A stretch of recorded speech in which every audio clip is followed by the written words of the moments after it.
Well, g'day there everyone. Thanks a lot for joining me as at this Thursday afternoon market recap. I do have a lot to talk to you about in terms of the market structure. We are seeing some interesting chart patterns begin to set up, especially on the NASDAQ. But before I move into that, I just wanted to make a point. Obviously, yesterday I put out a video in regards to potentially people writing in and offering up suggestions when it comes to analysis for some future external shares that we can go through and analyze and look for trade setups, or at least define opportunity moving forward. That video I will sit down and record in a couple of hours time, so it should be posted prior to the market open on Friday, just so you know. So there is going to be a pretty decent handful of stocks in that video, and it most likely will be the next video after today's market recap. Now, what is interesting to note is that the Dow Jones Industrial Average has continued to pull on back down. Today we closed down another 196 points. We are now coming back down to retest the most recent high low. Not only that, we are also retesting the uptrend line, okay, the bullish trend line that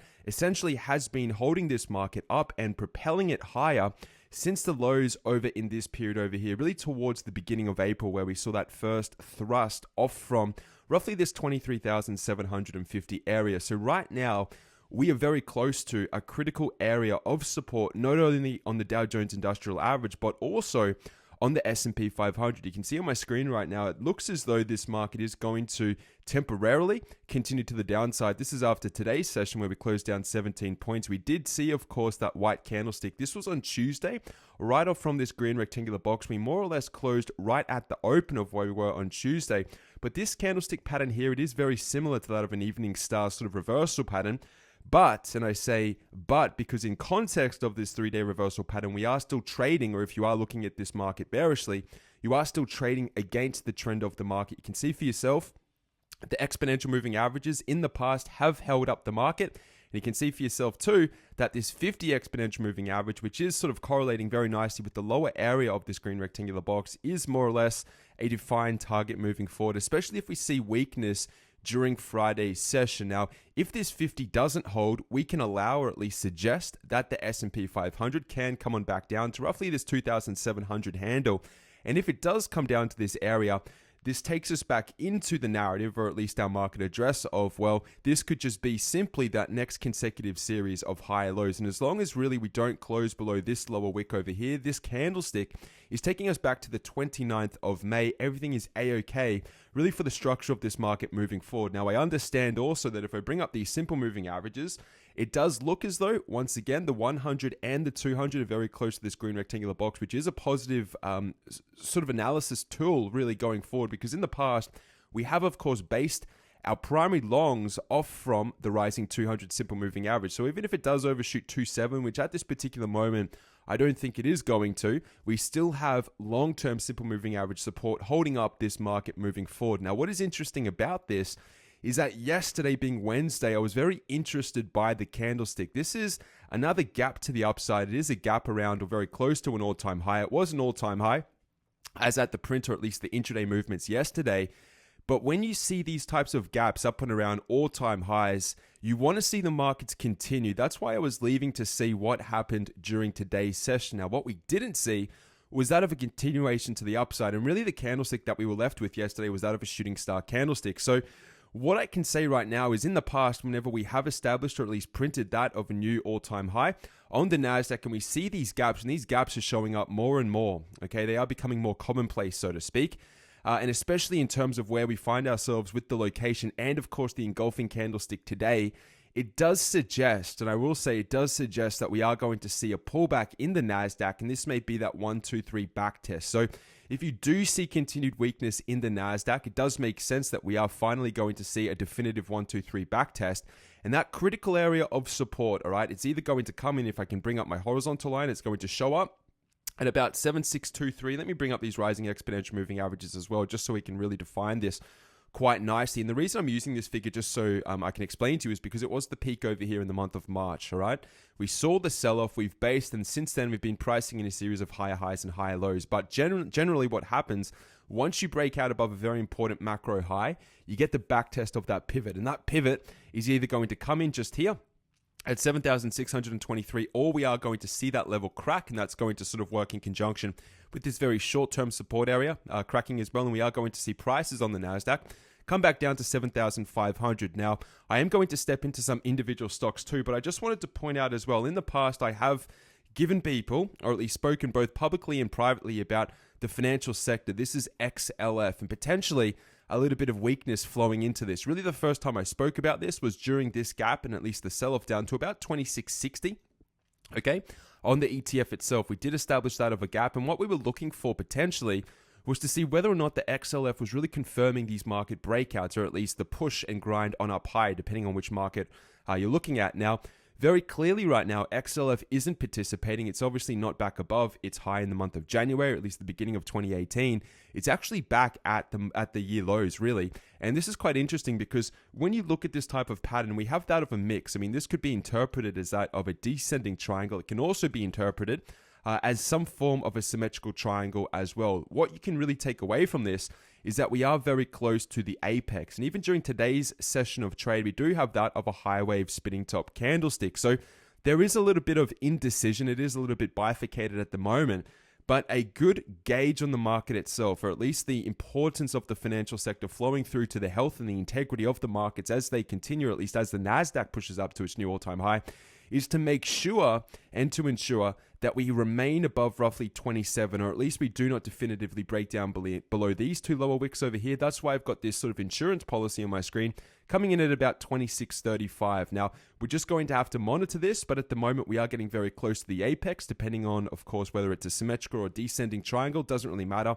When you get to the apex, you're meant to be, or at least remain as neutral as possible. That's why you bracket trade the setup. That's why we've got a long trade at 28.57 and a short at 26.35. But I just wanted to point this out as well. We do have that of a continuation of bearish candlesticks, and it is certainly still respecting that declining resistance area. Now, taking this one step further, if I can bring this up here, you can see finally on the Russell, we do have that of sort of a tweezer top candlestick. This was very interesting because even as the market sold off on Tuesday, the Russell closed positive, and then it continued even during Wednesday's session yesterday. But it does look as though we have the final print. This is a tweezer top reversal, and it makes sense because the Russell, even since 1,594, it's just been continuing to trend. And yes, these oscillators are a little bit overbought. It doesn't necessarily mean we're anywhere close to that of a reversal. However, you need to pay attention of these rising exponential moving averages. They have a very strong slope. The elevation, or at least the angle of ascent, is very strong.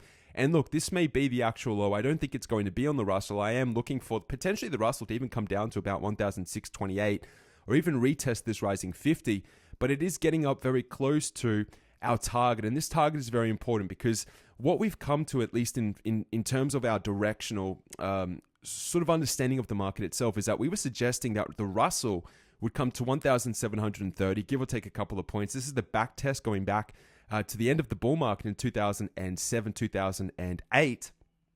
And we were going to see, or at least we were waiting to see, whether or not the industrial average and the S&P 500 were going to come all the way back on up and close these open windows. Now, yes, the magnet is still working. However, we're at that sort of critical area at the moment now, whether or not we're going to hold above this bullish trend line. So there's a lot going on in the markets right now. It does look, I guess, structurally, potentially a little bit shaky, but we do not have any definitive signals that any of these bullish trends in effect have reversed. We are seeing, of course, weakness in the financials, but above all else, we still have the NASDAQ up at its all-time high or very close to it. We've got the Russell breaking out and very much so in a confirmed bullish uptrend.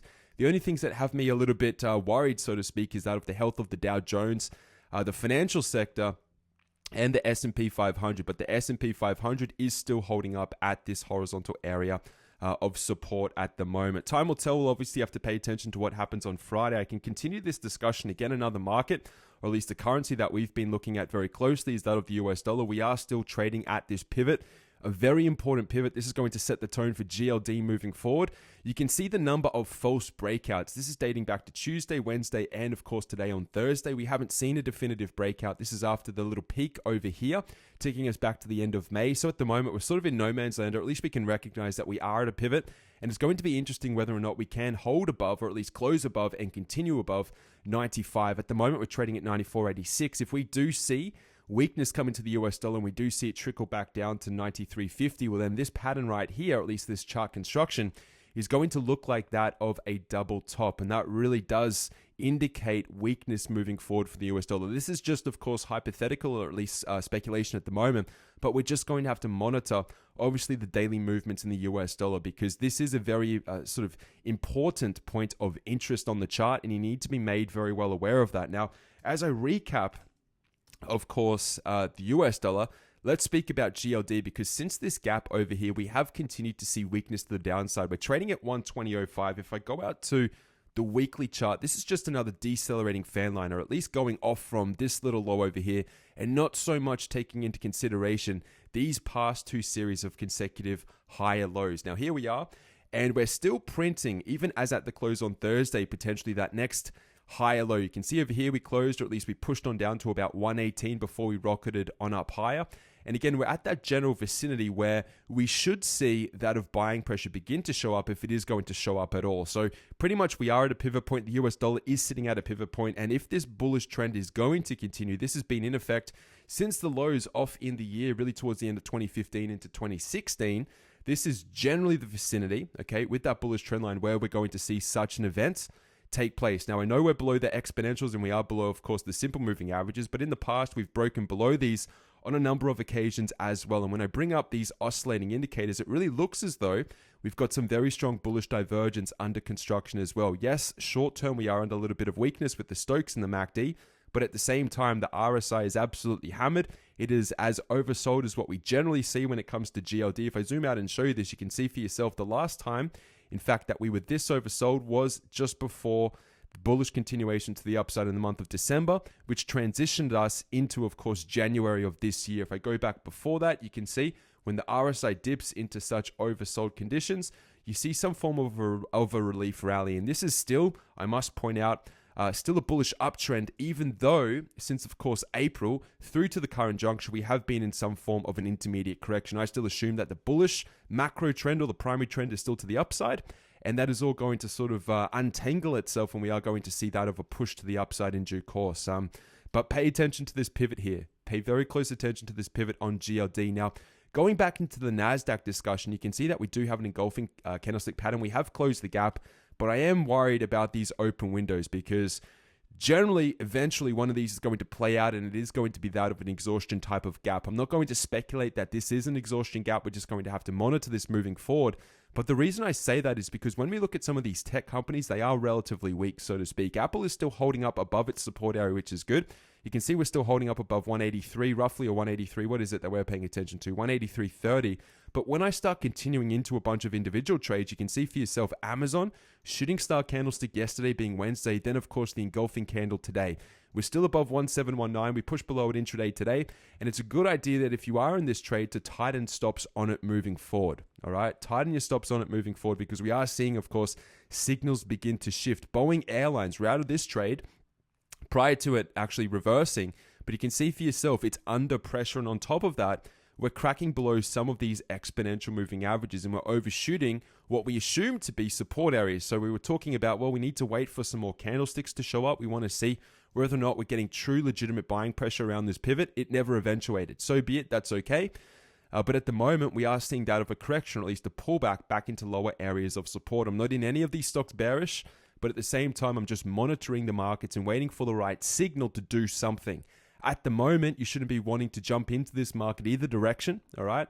You should be waiting for that true legitimate signal off from one of these lower areas of support, all right? That's really the way you want to play the market. Baidu holding up better than others, but at the same time, it does look as though this is that of a bear flag, and we should see a bit of a continuation down to 250. It wouldn't surprise me if that was going to happen. Apple coming back down to our sort of purple rectangular box down here, area of support. Again, this is where we would assume a white candlestick is going to show up, all right? We're going to see these oscillators naturally move into oversold conditions. If I can just change the template to my oscillators, which they are, and then that is where we will base the trade-off from to take advantage of what appears to be that of a channel, a sideways moving channel. So the graph, or at least the bracket of the trade, is from 140, and the target, if the markets continue to the upside, is going to be up here at 155. Is the trade ready yet? No, it's not. I think it will be very soon.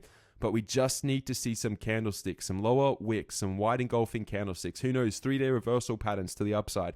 We're going to have to monitor this, but at least you're understanding my thinking of that. COP, whoop, did I just click the wrong button? I did too. continuing to the downside, but we're still holding at support. We're in that general vicinity, and also we've got the structure where we can begin thinking about placing definitive bullish entries. CVX, more or less moving sideways. If I bring up the exponentials, you can see just here that we have closed below the 50. We've just cracked it, but generally what we do is we give it a little bit of wiggle room to see what happens next, okay, moving forward. Now, interestingly, I didn't bring you an update when this occurred. This was actually yesterday. We tagged that 1189 target on Google, and also Netflix. It did continue, although I didn't bring you a market update yesterday, but you can see we were left with a shooting star candlestick. So you can see how we can really well, I guess, define our targets on individual trades. And that up wick, of course, is corresponding with sellers, or at least additional supply. And you can see today we closed down $14.63. You don't get attached to any one individual trade. And you should be out of this for a pretty healthy profit, whether or not you got in at 1151. You closed it out at 1189, or even if you were priced in from $1,050 a share. Okay, it's been a tremendous wave. This wave is done. Forget about it for the time being. It is over. All right, Google is over, and the same is true. I'm going to come back to IBM, by the way. The same is true for Netflix. Netflix is gapping. See, it hit $3.99. This was actually on Tuesday. Wednesday we gapped up. However, today another sort of outside day candlestick. We tried to fill the gap. We didn't. I don't think we filled the entirety of the gap. I'm personally out of this. I was looking at it yesterday thinking, boy, did I close out of this a little bit too soon. And I think at the moment, especially during today's candlestick, it looks as though we are going to set up that of a sideways move for a little bit. So you should be happy about that Netflix trade. Now, if I go back into IBM, we've been waiting for this to potentially reverse off from this support area, or at least tag it down here on that third occasion. It looks as though we are going to get the retest at 140, which is exciting because it does open up a larger reward profile to take us up to 156 moving forward. At the moment, though, I wouldn't be looking to aggressively enter into this. We have to pay attention to what happens more or less between $141.25 and $140 per share moving forward. So that, I think, is going to be a very interesting trade come this weekend, a really definitive trade to say, yep, this is now the time to really consider entering into IBM because it's ready, especially if it fails to actually break below the third low, or at least the third retest of that support area. I assume this is going to rocket moving forward. Now, to conclude with right now, we've got Tesla. Tesla is building resistance at this pivot. And you can somewhat consider Tesla, although obviously entirely different to that of the US dollar, but just in terms of pivot points and very important intermediate pivot points, or at least historic horizontal areas of resistance. You can see we're trading more or less at 347. We do have that on the weekly chart of a shooting star candlestick. If I go into the daily time frame, you can see that we have consecutive series of one black crows. Pardon me. I was thinking of one white soldiers. These are one black crows. We've got two consecutive series of these, and it is showing up at this resistance. So I've been expecting this. I've spoken about it. Personally, I thought it may happen at about 340 or 330. It overshot it a little bit. But this right here is certainly looking as if it wants to temporarily move sideways, if not all out reverse. And it makes a lot of sense because when you look at the primary trend, if I go to the weekly chart again of Tesla, you can see a high, a lower high, sort of a lower high, then a relative high, and now another relative high with two false breaks to the upside above it. So this is what you categorize as that of a macro bearish trend. And really, as long as we do not, close and hold above 360 for any prolonged period of time, right now, a lot of the risk is with the buyers and a lot of the reward is actually with the sellers, people who are enacting market positions at current prices. So it may not make a lot of sense, especially when you look at this on the daily time frame. You're looking at this and you're saying to yourself, well, we're holding above these exponentials, we're trending. I mean, you get the picture anyway. We've broken above past sort of short-term resistance peaks. Yes, that is true. But that is on a smaller fractal, and you need to understand the different fractals of the market. And that is why we can hold our beliefs and our assumptions when it comes to the analysis with the relationship, the intermarket relationship, and also the individual charts of GLD and SLV and also the US dollar as well. So that's going to round us out as at this Thursday. If you have any questions, please email me, success@pivotpoint-trading.com. I will sit down I'm not sure actually, maybe an hour or so to record some of that analysis. I need to make a list of those individual stocks, and that should be out, of course, prior to Friday's open as well. So all the best, everyone. It's James signing off on behalf of Pivot Point Trading. Farewell.